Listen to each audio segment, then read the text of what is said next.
Assalamualaikum warahmatullahi wabarakatuh.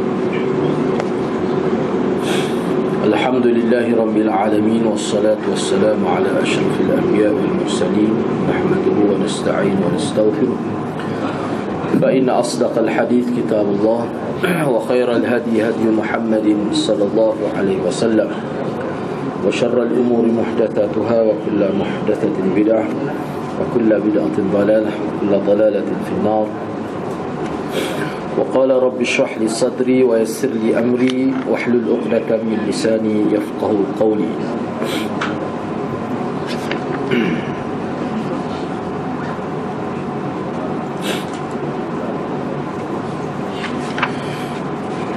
Alhamdulillah, bersyukur kehadrat Allah Subhanahu wa taala kerana dapat bersama pada malam ini. Insya-Allah pada malam ini kita nak sambung ada beberapa hadis lagi di bawah tajuk Fadail Abi Bakr As-Siddiq radhiyallahu taala anhu. Hadis-hadis yang menyebutkan tentang kelebihan Abu Bakr As-Siddiq radhiyallahu taala anhu.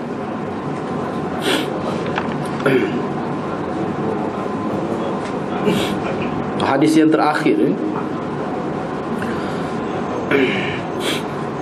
عن علي بن أبي طالب رضي الله تعالى عنه أنه كان يقول على منبر الكوفة: خير هذه الأمة بعد نبيها أبو بكر ثم عمر. قال ابن تيمية: هذا القول متواتر عنه كرم الله وجهه، روى عنه من أكثر من 80 وجها. Diriwayatkan daripada Sayyidina Ali bin Abi Talib radhiyallahu taala an bahawa beliau telah berucap di atas mimbar Kufah.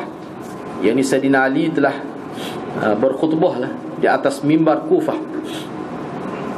Kata beliau, khairu hadhil ummah ba'da nabiyha, sebaik-baik umat ini selepas nabinya, yakni selepas Nabi Muhammad sallallahu alaihi wasallam, adalah Abu Bakr dan Sayyidina Umar Al-Khattab.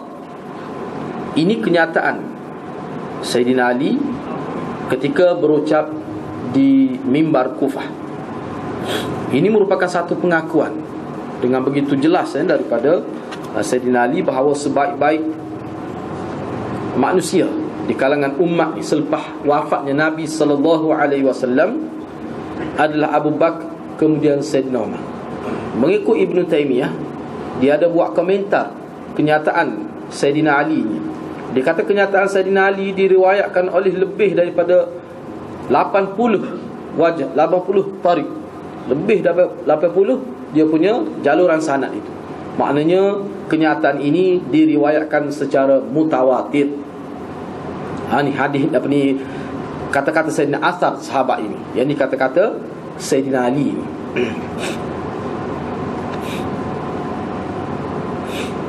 Sebenarnya banyak sebenarnya kalau kita tengok kenyataan Sayyidina Ali berkait dengan para sahabat ni, khususnya sahabat awal Sayyidina Abu Bakar, Sayyidina Umar dan sebagainya. Dalam kitab-kitab Syiah pun kita boleh jumpa cukup banyak, berpuluh-puluh kita boleh jumpa dalam kitab Syiah bagaimana Sayyidina Ali memuji para sahabat, khususnya sahabat besar Sayyidina Abu Bakar, Sayyidina Umar, itu secara khususnya cukup banyak dalam kitab. Baik, sekarang ni kita nak lihat pula nas-nas yang memperjelaskan tentang khilafah Abu Bakar As-Siddiq, dan nas-nas ataupun hadis-hadis yang mengisyaratkan bahawa Abu Bakar menjadi khalifah selepas wafat Rasulullah sallallahu alaihi wasallam. Walaupun tidak terang, tetapi pemahaman kita bila kita baca hadis ni, kita nampak Sayyidina Abu Bakar itu telah diisyaratkan oleh Nabi sallallahu alaihi wasallam. Dan dengan hadis-hadis yang kita nak bincang ini, mana tuan kitab ni dia buat mari beberapa hadis, 8 hadis, yang mana makna hadis ini dia mengisyaratkan kepada Sayyidina Abu Bakar lah yang akan menjawab jawatan khalifah selepas wafatnya Nabi sallallahu. Walaupun ada hadis sebegini, tapi umat Islam tidak pernahlah buat kenyataan mengatakan bahawa jawatan Abu Bakar itu dinaskan oleh Nabi secara jelas. Tidak. Cuma datang secara isyarat. Secara isyarat. Nak kata secara terang seperti pelantikan Nabi, sehingga kita kata ini pelantikan khusus daripada Allah, dinaskan oleh Nabi, tak ada. Tak ada ulama yang sebut gitu. Kita kena ingatlah, Nabi pernah sebut ketika beberapa hari dia nak wafat, kalau lantik Abu Bakar, semua orang boleh terima. Itu salah satu mafhum hadis. Umat Islam tak sih, tidak mahu orang lain menjadi khalifah kecuali Abu Bakar. Yang pertama, an Aisyah radhiyallahu ta'ala anha qalat qala li Rasulullah sallallahu alaihi wasallam fi maradhi idda'i li Aba Bakr abaki wa akhaki hatta aktuba kitaban fa inni akhafu an yatamanni mutamannin wa yaqulu qailun ana awla wa ya'ba Allah wal mu'minun illa Aba Bakr. Rawahu Syaikhan. Diriwayatkan daripada Aisyah radhiyallahu taala anha, kata beliau, Rasulullah sallallahu alaihi wasallam telah berkata kepada saya semasa sakitnya, panggilkan untukku Abu Bakar, iaitu ayah engkau dan saudara engkau, supaya aku boleh tulis satu surat, kerana aku bimbang nanti akan ada orang yang berangan-angan dan dia akan kata, saya lah lebih layak menjadi pengganti Rasulullah, sedangkan Allah dan orang yang beriman tidak mahu melainkan Abu Bakar menjadi khalifah. Hadis ini diriwayatkan oleh Bukhari Muslim. Mana hadis ini diriwayatkan oleh Imam Bukhari dan Muslim. Sekali kita tengok, nampak agak jelas juga tu. Kalau kita tengok hadis ni lah, hadis ni adalah Bukhari Muslim. Misalnya dalam syarah hadis disebut, misalnya dalam, kalau kita tengok syarah hadis ni disebut, la hajata lil kitab falladhi yuridu sayahsulu.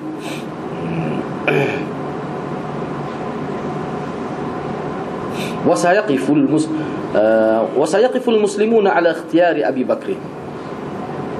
Mula-mula dalam hadis ni, kalau kita perhati tengok, Nabi minta daripada Aisyah supaya panggil Abu Bakar dan adik-beradik dia lah, anak Abu Bakar, kerana Nabi nak tulis kitaban, surat. Kerana Nabi bimbang takut ada orang dakwa dia lebih layak jadi khalifah selepas wafat dia. Nabi bimbang gitulah. Lepas tu ujung tu Nabi sebut, tapi wayakba, namun Allah dan orang yang beriman, dia tidak mahu orang lain menjadi khalifah melainkan Abu Bakar. Jadi berhubung dengan kenyataan ini, makna di awal kata-kata Nabi minta nak tulis surat ni fi maradhi, ketika sakit. Dan sakit ni sakit wafat Nabi sallallahu alaihi wasallam. Lepas tu Nabi kata, sebenarnya orang mukmin, Allah dan orang mukmin tak sah dah orang lain kecuali Abu Bakar. Sebab tu pensyarah hadis kata, jadi Nabi tak perlu tulis mula-mula ayat nak tulis. Itu isyarat kepada pentingnya benda ni, mengisyaratkan kepada pentingnya melantik pemimpin selepas melantik pemimpin. Dia tak boleh dalam satu masa tu tak ada pemimpin umat Islam, tak boleh, khususnya khalifah itu penting. Tetapi selepas tu Nabi tak tulis. Nabi tak tulis kerana apa? Kerana Nabi tahu bahawa orang Islam, oleh kerana Allah sudah menghendaki demikian, dan orang Islam pun memang cenderung kepada Abu Bakar. Seorang pemimpin yang cerdik, pemimpin yang mempunyai pandangan politik yang tajam, dia boleh agak kecenderungan masyarakat tu. Dia boleh agak di kalangan sahabat dia, mengenai Nabi ni tokoh, Nabi dipilih oleh Allah, dia boleh tahu. Kalau latih orang lain tak, memang orang nak Abu Bakar banyak sangat kelebihan. Sebab tu Nabi sebut Kalau tak tulis pun tak apa, sebab Allah dan orang Islam memang nak Abu Bakar. Ini disebut dalam, bahkan Nabi tahu akan datang umat Islam akan sebulat suara melantik Abu Bakar. Dan memang ternyata dalam kenyataannya bahawa Abu Bakar ini dipilih, tidak ada yang berkecuali. Jadi kalau ada kenyataan yang sebut Sayyidina Ali naik bulan, lepas tu baru bai'ah pada Abu Bakar itu ada perbahasan dia lah. Cuma yang kita nak sebutnya, kalau betul kita terima hak tu pun, mana ulama buat komentar, kalau betul, mana sebelum tu tidak bai'ah selepas 6 bulan selepas wafatnya Fatimah itu. Kalau kita terima hak tu, dia akan bercanggah dengan kenyataan-kenyataan lain. Bahkan dia menampakkan buruk Sayyidina Ali. Sebab kenyataan yang kata Sayyidina Ali bai'ah 6 bulan yang selepas wafat Fatimah tu apa? Kerana dia nampak masyarakat pandai serong dia. Orang lain semua bai'ah. Tiba-tiba dia tidak bai'ah. Jadi dia rasa tak sedap. Ada dalam teks disebut begitu. Dia rasa tak sedap. Itu kalau kita terima. Lepas tu kalau kita terima tu kesal ke mana? Tak ikhlas Sayyidina Ali. Tak ikhlas nampak. Orang pandai serong. Dia berasa orang pandai, dia tidak seperti mana sebelum Fatimah ada. Nampak Sayyidina Ali bai'ah pada Sayyidina Abu Bakar ni, tidak ikhlas kerana Allah. Jadi siapa dia yang punah namanya? Sayyidina Ali juga. Sedangkan kita tengok dalam kenyataan-kenyataannya, Sayyidina Ali duduk semaya. Sayyidina Ali tak tahu pergi jemaah ke? Sayyidina Ali pergi semaya jemaah. Sayyidina Abu Bakar jadi imam. Bahkan dalam riwayat sebut dia duduk sah belakang. Sah mula-mula belakang Abu Bakar. Dan ramai juga ulama ahli sejarah kata bai'ah dia bai'ah selepas wafatnya Fatimah itu bai'ah kali kedua dah tu. Baik, bila kenyataan ini ada dalam kitab hadirat, maknanya ruang untuk supaya benda ni jadi murni sejarah, jadi molek ni sangat luas. Kenapa kita pilih?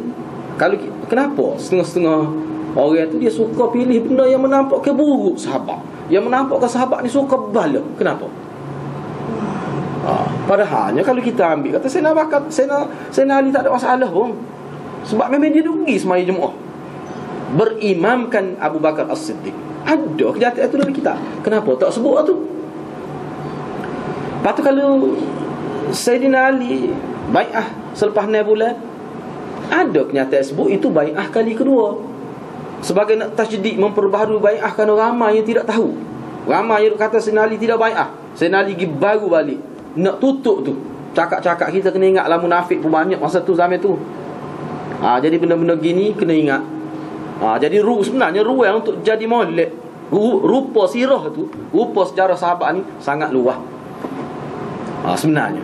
Tapi kenapa jadi tak molek? Sebab jiwa setengah-setengah orang tu jiwa rosak, fitrahnya sudah rosak.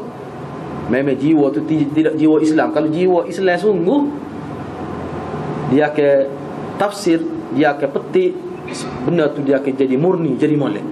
Tu sebenarnya. Yang kedua, An Jubair bin Mut'im radhiyallahu ta'ala anhu qala atat imra'atun ila an-nabiy sallallahu alaihi wasallam fa amaraha an tarji'a ilayhi faqalat ara'aita in ji'tu wa lam ajirka ka'annaha ta'ni al-mauta qala in lam tajidini fa'ti Aba Bakrin muttafaqun alaih. Diriwayatkan daripada Sayyidina Jubair bin Mut'im radhiyallahu ta'ala anhu, kata beliau, ada seorang perempuan datang menemui Nabi sallallahu alaihi wasallam. Lalu Nabi menyuruh perempuan itu kembali. Baliklah, kemudian mari semula. Gitu maksud dia. Balik dulu, kemudian mari semula. Itu ringkas. Maka perempuan itu bertanya, apa pandangan tuan? Sekiranya saya datang kembali, saya dapati tuan sudah tidak ada. Jadi perawi Mut'im ni, Jubair dikata, seolah-olah perempuan itu sebut dengan bahasa, kalau selepas Rasulullah tak ada lah, selepas Rasulullah mati, saya nak jumpa siapa? Gitu. Jadi Nabi faham lah. Nabi faham walaupun dia dalam nas ni dia tidak sebut terang. Hak kata ka'annaha ta'nil maut tu kata perawi sahabat Jubair bin Mut'im itu. Jadi bila perempuan itu tanya, kalau saya mari tiba-tiba tuan tidak ada, baginda tidak ada, saya nak jumpa siapa? Maka Nabi menjawab, illam tajidini fa'ti Aba Bakrin. Kalau engkau tidak dapat menemui aku, kalau aku tidak ada dan selepas itu, kamu datanglah bertemu dengan Abu Bakar. Hadis ini juga diriwayatkan oleh Imam Bukhari dan Muslim, muttafaqun alaih hadis. Ni pun nampak agak terang juga. Nampak tu kita boleh, dia manusia ni kan Allah beri perasaan kepada dia. Manusia ni Allah beri perasaan, jiwa menilai setiap tutur kata manusia. Dan manusia ni dia menilai tu dia akan ada kecenderungan dia. Sebab tu manusia dia sesuai dengan agama. Sebab dia boleh faham nas itu. Nas-nas sebegini ni kita nampak. Walaupun kita kata tidak secara maknanya qat'i, tidak secara tasrih bin nas kita kata, tetapi isyaratnya sangat kuat. Ulama kata isyarat ke arah pelantikan Abu Bakar semacam pengesyuran daripada Nabi dalam bentuk isyarat-isyarat sangat kuat. Isyarat ini sangat kuat. Hadis yang ketiga, An Abi Musa al-Ash'ari qala marida an-nabiy sallallahu alaihi wasallam fashtadda maraduhu faqala muru Aba Bakr falyusalli bin-nasi. Qalat Aisyah ya Rasulullah innahu rajulun raqiq idza qama maqamak la yastati' an yusalli bin-nas. Faqala muru Aba Bakr falyusalli bin-nas fa'adat. Faqala muri Aba Bakr falyusalli bin-nas fa inna kunna sawahiba Yusuf. Fa'atahu ar-rasul fasalla bin-nas fi hayati Rasulillah sallallahu alaihi wasallam, muttafaqun alaih wa huwa min al-ahadithil mutawatirah. Diriwayatkan daripada Abi Musa al-Ash'ari, kata beliau Rasulullah sallallahu alaihi wasallam telah sakit, dan sakit Rasulullah telah bertambah kuat. Lalu Rasulullah bersabda, suruhlah Abu Bakar menjadi imam salat untuk orang ramai. Lalu Aisyah berkata, wahai Rasulullah, sesungguhnya ayah saya itu seorang lelaki yang lembut hatinya. Apabila dia mengambil tempat engkau untuk menjadi imam, dia tidak akan mampu untuk menjadi imam pada orang ramai. Sebab dari riwayat lain kata dia mudah menangis. Jadi kalau pergi ganti tempat Nabi nampak sangat tu, Nabi ni nak mati seolah-olahnya, tentu sedih benar. Kalau dalam keadaan biasa pun dia sentiasa menangis bila dia semaya. Ni nak ganti tempat engkau pula, menangis. Abu Bakar lembut, Raqib tu jiwa lembut. Lalu Nabi berfa'adat,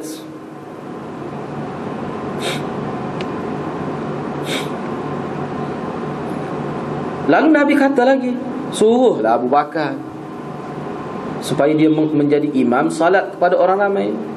Aisyah pun kata begitu tu.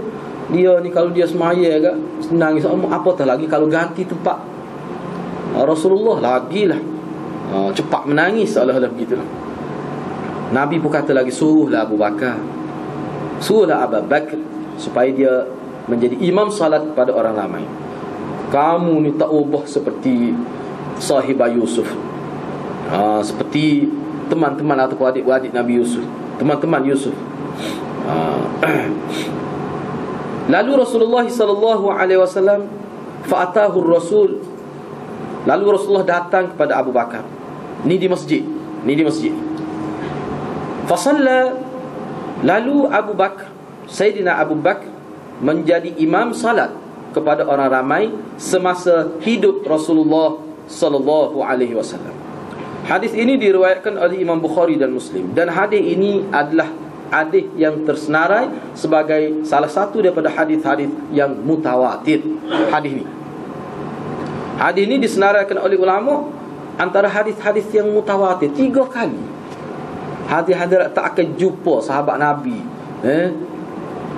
jadi imam semaya, Nabi jadi makmum. Seni yakih berlaku. Nabi semaya, sebab ni Hak jelas daripada hadis ni lah. Jelas daripada hadis ni. Sebab dalam, kalau kita tengok dalam riwayat lain, sebut terang lah, fa amma Abu Bakrin, Abu Bakar menjadi imam, Nabi tu duduk belakang dia jadi makmum. Jelas lagi dalam riwayat lain ada sebut. Ni bahkan ni kalau kita tengok dalam kitab-kitab yang menyebutkan tentang sirah Abu Bakar, sejarah Abu Bakar, inilah antara yang disebutnya. Maknanya Sayyidina Abu Bakar ni jadi tu imam semaya dan Nabi jadi makmum walaupun sekali.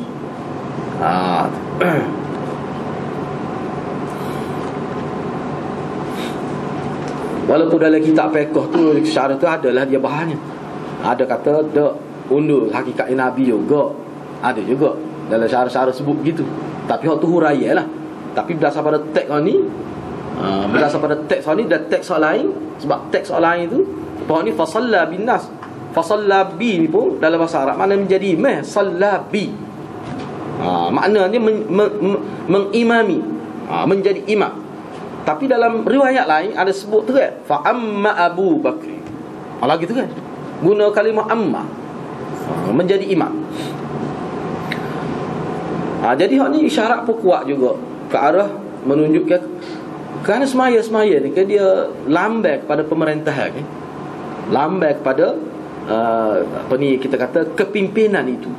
Atau imam, lepas tu dia ada makmum dia. Kalau tu imam salah kan, kalau kita tengok dalam kitab fiqh falsafah semaya tu kan, sebenarnya sebab tu nak lantik jadi tu imam, walaupun tu imam solat ni pun dia ada kriteria dia.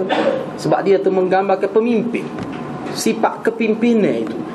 Jadi lebih dekat lah, lebih terang daripada hadis Ghadir Khum ni. Lebih terang jauh hadis-hadis ni. Yang keempat, hadis ni hadis mutawatir. Hadis ni hadis mutawatir. Tolak hadis mutawatir mengikut kaedah boleh rosak akidah tu. Tolak hadis mutawatir, kalau mengikut kaedah tolak hadis mutawatir ni boleh boleh rosak akidah, boleh jadi kafir. Hadis mutawatir. Yang keempat, an Aisyah radhiyallahu taala anha 'anil Nabi sallallahu alaihi wasallam qala la yanbaghi liqaumin fihim Abu Bakr an ya'ummahum ghairuhu, rawahu Tirmizi. Diriwayatkan daripada Aisyah radhiyallahu taala anha daripada Nabi sallallahu alaihi wasallam, Nabi bersabda, tidak patut bagi mana-mana kaum, kalau di kalangan mereka ada Abu Bakar, tiba-tiba orang lain menjadi imam salat kepada mereka. Tak patut. Nabi sebut gitu. Mana kalau Sayyidina Abu Bakar ni ada, tiba-tiba dia orang lain jadi tu imam, Sayyidina Abu Bakar jadi makmum, la yang bagi, tidak patut gitu. Tidak sayugia begitu. Ini ayatnya kelebihan Sayyidina Abu Bakar. Hadis ini diriwayatkan Imam Tirmizi. Yang kelima, an Huzaifah qala Rasulullah sallallahu alaihi wasallam iqtadu bil ladina min ba'di Abi Bakr wa Umar, rawahu Ahmad wa hasanahu wa Ibn Majah wa Ibn Hibban fi sahih wal Hakim wa sahhahahu. Diriwayatkan daripada Huzaifah, kata beliau, Rasulullah sallallahu alaihi wasallam telah bersabda,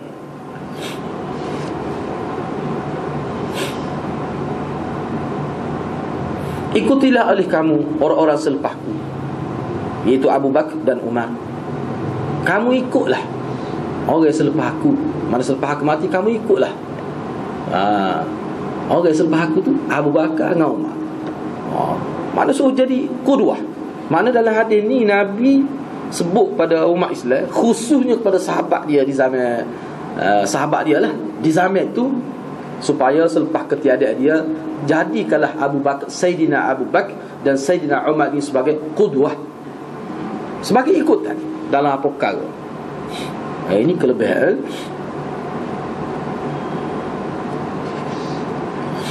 Sebab itulah kita tengok dalam kitab hadis-hadirat, kalau kita tengok hadis-hadis ni,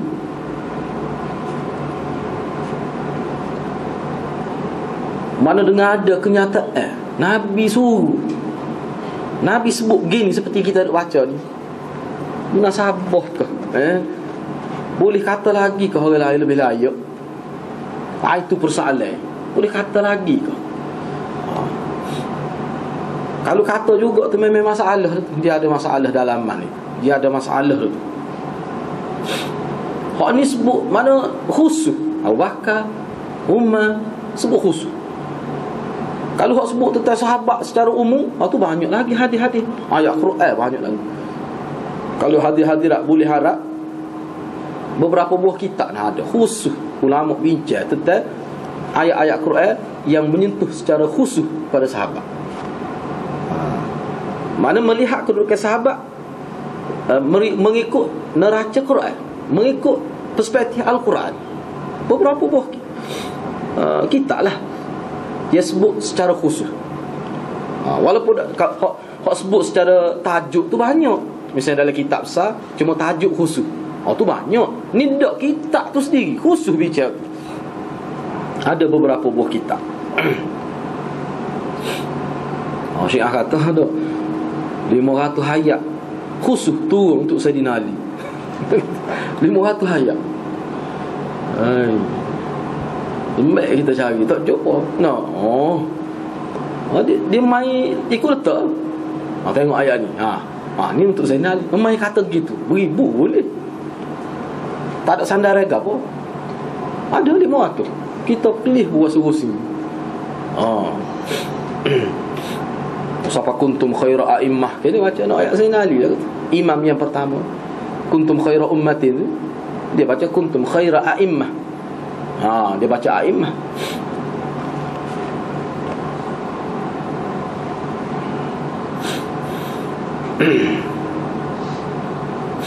Yang keenam an Anas qala ba'athani Banul Mustalik ila Rasulillah sallallahu alaihi wasallam.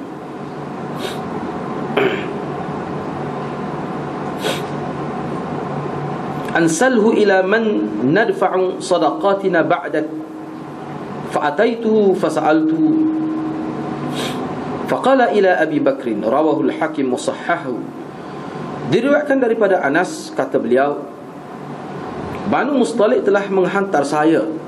Kata Anas bin Malik, Banu Mustalik telah menghantar saya kepada Rasulullah sallallahu alaihi wasallam supaya tanya Rasulullah selepas Rasulullah wafat, kepada siapakah kami nak bagikan zakat kami ni.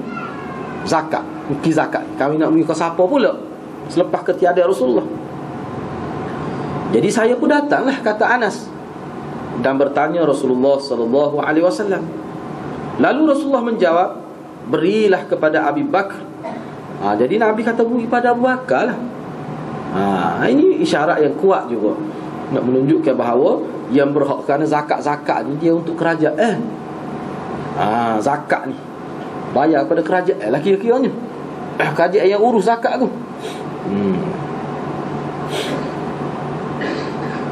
Sebab zaman Nabi pun, Nabi dia lantik amil-amil yang tertentu untuk mengurus hal ehwal yang berkaitan dengan kutipan zakat ini. Jadi nak wisap pula, Abu Bakar lah pula. Ini berkait dengan kerajaan, urusan yang berkait dengan kerajaan. Hadis ini diriwayatkan oleh Al-Hakim, dan Hakim kata hadis ini sahih. Hadis yang ketujuh, An Safinah لما بنى رسول الله صلى الله عليه وسلم المسجد وضع في البناء حجرا فقال لأبي بكر ضع حجرك إلى جنب حجري ثم قال لعمر ضع حجرك إلى جنب حجر أبي بكر ثم قال لعثمان ضع حجرك إلى جنب حجر عمر ثم قال هؤلاء الخلفاء من بعدي. رواه ابن حبان بإسناد قال أبو زرعة لا بأس به ورواه الحاكم وصححه والبيهقي. Diriwayatkan daripada Safinah, bila mana Nabi sallallahu alaihi wasallam membina masjid Madinah ni maksudnya, Nabi telah meletakkan pada binaan masjid itu seketul bata ataupun batu. Lalu Rasulullah bersabda kepada Abu Bakar, letakkanlah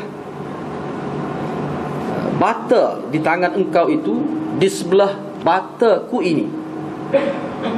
Batu bata tu. Seperti kita ikat dinding ni, mana kita ikat bata tu. Nabi kata letak tepi aku lah. Bata mu muka saya nak wakar pun duk buat juga, duk pakat bina secara gotong royong itu. Nabi kata letak tepi. Kemudian Nabi kata pada Saidina Umar yang sedang bekerja itu juga, letaklah bata di tangan engkau itu di sebelah bata Abu Bakar.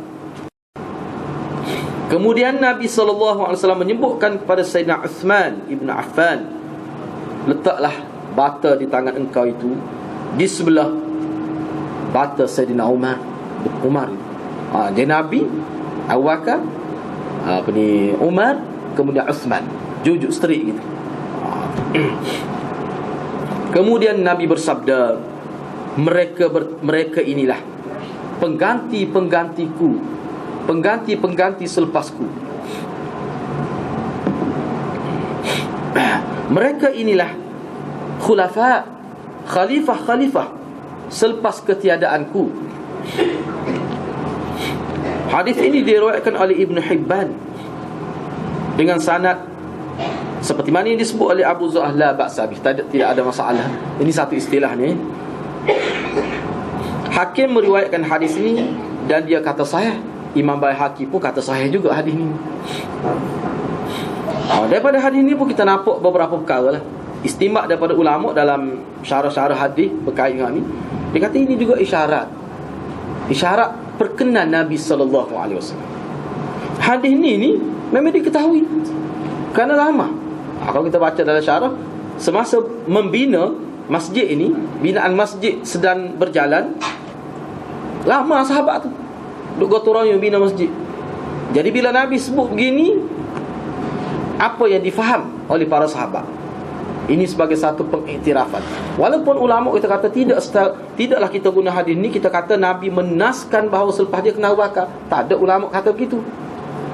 Tetapi isyarat tu agak kuat lah, campur dengan hadis-hadis yang lain.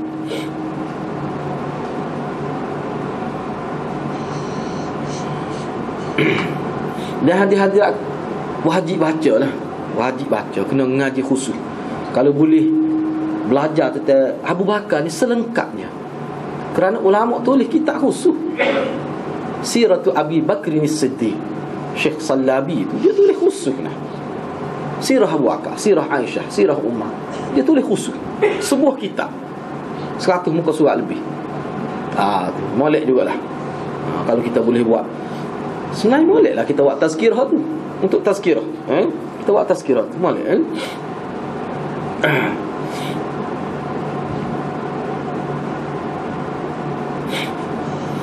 Yang ke-8, Ani bin Umar radhiyallahu ta'ala anhuma anna an-nabiy sallallahu alaihi wasallam qala ra'aytu ka'anni anzi'u bidalwa bakrah ala qalib faja'a Abu Bakr fanaz'a dhanuban aw dhanubain naz'an dha'ifa wallahu yaghfiru lahu thumma ja'a Umar fastaqa fastahalat gharba falam ara abqariyan yafri faryah hatta rawiya an-nas wa darabu bi'atl muttafaqun alaih.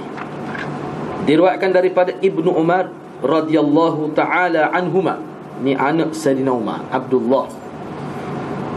Dia meriwayatkan bahawa Nabi sallallahu alaihi wasallam telah bersabda. Nabi kata, saya telah bermimpi seolah-olah saya sedang menimba air dengan menggunakan timba ataupun kara. Dan timba tu dia ada tali, gambar relahannya ada tali. Nabi kata ke dia, kalau bahasa Kelantan kat mana kara air tu dengan timba tu, di atas muka telaga yang cetek lah. Telaga tu tidak dalam. Jadi bidalwi bakrah ni, bidalwi bakrah maknanya timba ataupun baldi lah kita kata. Kalau dulu timba buat dengan apa, upih lah, timba ataupun baldi yang kecil. Ni bidalwi bakrah ni maknanya baldi yang kecil, lepas tu dia ada tali ikat untuk kara gitu, dan dia macam ada besi bulat untuk letak tali supaya mudah kara tu. Dalam syarah dia sebut gitu. Sebab kita lah ni orang panggil buah per tu lah. Buah per ni masalah sikit ni. Dia buat dengan besi. Tu. Nak panggil ke dia, tak tahu kalau dalam bahasa itu. Kalau dia dipanggil buah pel, tak tahu lah kalau dia ke buah pel. Buat karai. Selepas tu datang Abu Bakar dalam mimpi Nabi, mengikut riwayat Ibn Umar. Lalu Sayyidina Abu Bakar apa? Timbalah air itu, dengan sekali timba ataupun 2 kali timba, 2 kali ambil air, dengan cedokkan ataupun dengan cara timba tu, cara kara tu dalam keadaan yang agak lemah lah. Lemah. Ambil itu lemah, tidak bermaya. Dan Allah memberi keampunan kepada Abu Bakar. Jelah hati. Wallahu yaghfirulah. Allah memberi pengampunan kepada Abu Bakar. Kemudian datang pula Umar. Lalu dia minum air. Dalam setengah dia minum, dan dia beri minum kepada orang lain. Fastahalat gharba. Timba yang kecil itu berubah menjadi timba yang besar, baldi yang besar. Timba ataupun baldi asalnya kecil. Bila siapa Sayyidina Umar, bila dia guna untuk ambil air, untuk dia minum dan beri kepada orang lain, fastahalat gharba, maka baldi ataupun timba tadi berubah menjadi baldi yang besar. Nabi sebut lagi, dia kata, aku tidak pernah lihat seorang yang cerdik, yang hebat dalam budaya kerjanya seperti Sayyidina Umar, sehingga orang ramai puas minum air daripada baldi besar yang dia guna untuk ambil air itu. Sehingga mereka darabu bi'atn. Darabu bi'atn nasanya dia jadi sifat, dia jadi bentuk unta. Unta ni bila dia minum air banyak dah tu, dia macam dia perbah perut dia tu, dia macam dia rendah. Tu. Kalau kita nak sebut dari bahasa kita, siapa sedawa, tu dia. Tu maksud dia tu. Makna puas, siapa sedawa. Apa isyaratnya? Dalam syarah hadis, apa yang syarah hadis, pensyarah hadis sebut tentang hadis ni? Beberapa perkara. Pertama sekalinya, kita boleh faham daripada hadis ni berdasar pada ulama-ulama syarah lah. Berdasar pada syarah ulama, bahawa Nabi SAW nak isyaratkan pertama sekali bahawa Sayyidina Abu Bakar, Sayyidina Umar ni, dia menyambung kerja Nabi. Dia sama kerja Nabi. Apa kerja Nabi? Memerintah, menjaga hal ehwal umat Islam, yang disebut sebagai hirasatuddin wa siyasatud dunya itu. Jaga agama dan urus dunia tu. Itu kerja Nabi. Hak Nabi bercakap ni dalam konteks negara, dalam konteks memimpin. Ini hadis ni. Yang pertama, maknanya Sayyidina Abu Bakar sambung kerja Nabi, Sayyidina Umar sambung kerja Abu Bakar. Jadi dia ada perkaitan, kesinambungan. Yang kedua, hadis ni Nabi nak isyaratkan bahawa kerajaan Islam yang diasaskan oleh Nabi itu berkembang. Ni Syekh Ahmad ni. Jadi kerajaan Nabi itu Madinah. Maknanya tidak luas, memang tidak luas. Tetapi Nabi meletakkan asas sebuah negara yang cukup kuat. Kuat tu duduk di mana? Di mana kekuatan kita kata Nabi telah mengasahkan, membentuk tapak untuk sebuah negara Islam, tapak yang kukuh. Apa maksud tapak yang kukuh tu? Apa maksud?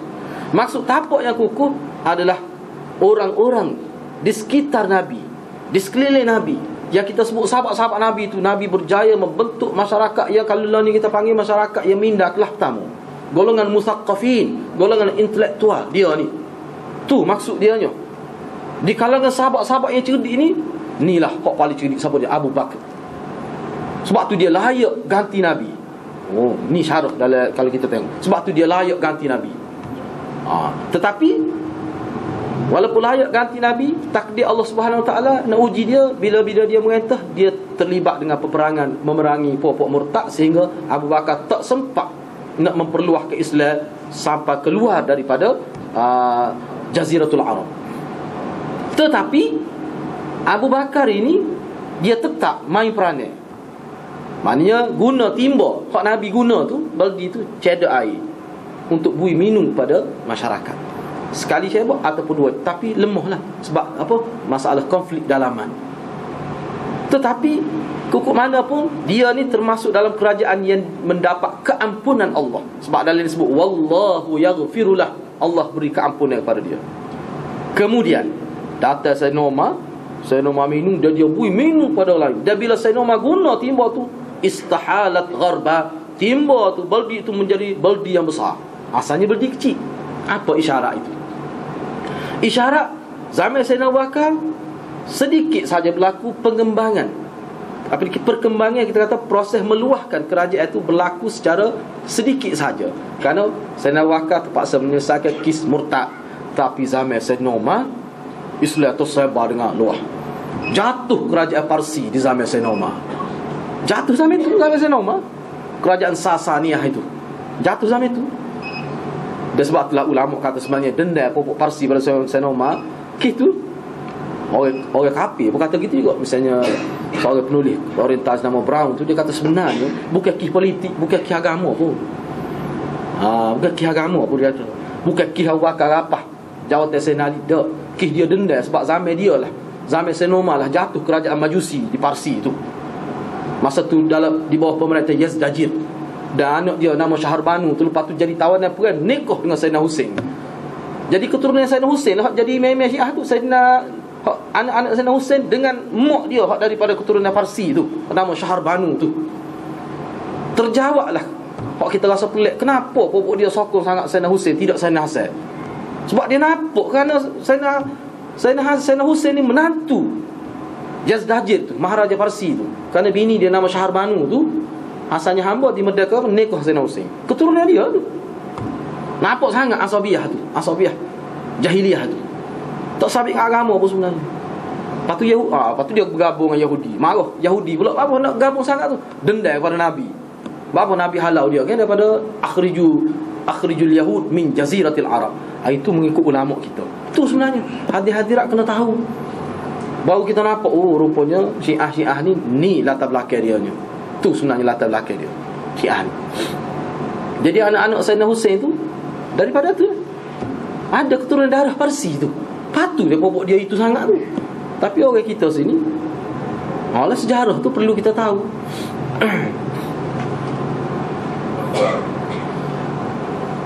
Nabi kata, aku tidak pernah tengoklah seorang yang abqari yang pintar, jenius, cerdik, yang yafri faryah tu dari segi amalan, tindakan dia cerdik, sehingga orang ramai dapat minum air dengan puas hati. Maknanya gambar adilnya pemerintah Sayyidina Umar ni. Manfaat dia meluas kepada rakyat, sehingga rakyat rasa puas, seperti puasnya seekor unta bila minum air kak. Perubuh tubuh dia serapak-rapaknya di bumi tu. Gitu gambar adalah hadis ni. Jadi selepas ni insya-Allah kita akan masuk pula tajuk, apakah Nabi menaskan secara jelas tentang Khalifah As-Siddiq itu semacam kita perbincangan tentang hadis tadi lah. Rasanya setakat itulah. Wabillahi taufiq wal hidayah. Wassalamualaikum warahmatullahi wabarakatuh.